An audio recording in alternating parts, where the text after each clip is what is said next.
చాలా రోజుల తర్వాత ఎగ్గును ఉడకబెట్టాలన్న ఆలోచన వచ్చింది. ఆశ కూడా వచ్చింది. ఎన్ని రోజులని ఉడకబెట్టకుండా ఉంటాము. పిల్లలు ఒకటే అడుగుతున్నారు. ఉడకబెట్టిన ఎగ్స్ కావాలని. ఒకసారి చెక్ చేసుకున్న తర్వాతే వండుతున్నాననమాట.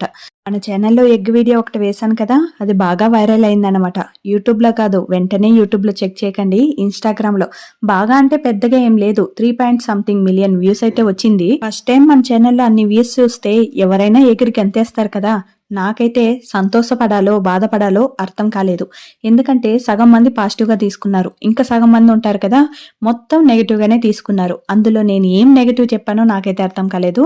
ఎగ్గు పగలగొడితే రెడ్‌గా వచ్చింది. ఒకసారి చూసి వండుకోండి కెమికల్ అయ్యుండొచ్చు అని చెప్పాను. అది ఎలా తీసుకుంటారో ఏమో మరి జనాలు. నేనట వైరల్ చేయడానికి వీడియోని ఫేక్‌గా తయారు చేసి పెట్టానంట. అవును, నేను ఫేక్ వీడియోలు పెట్టేదాన్నయితే ఫస్ట్ వీడియోనే ఫేక్ వీడియో పెట్టి వైరల్ చేసుకుని 3 మిలియన్ వ్యూస్ ఏంటి 3 మిలియన్ సబ్స్క్రైబర్లే ఉండాలి కదా మరి.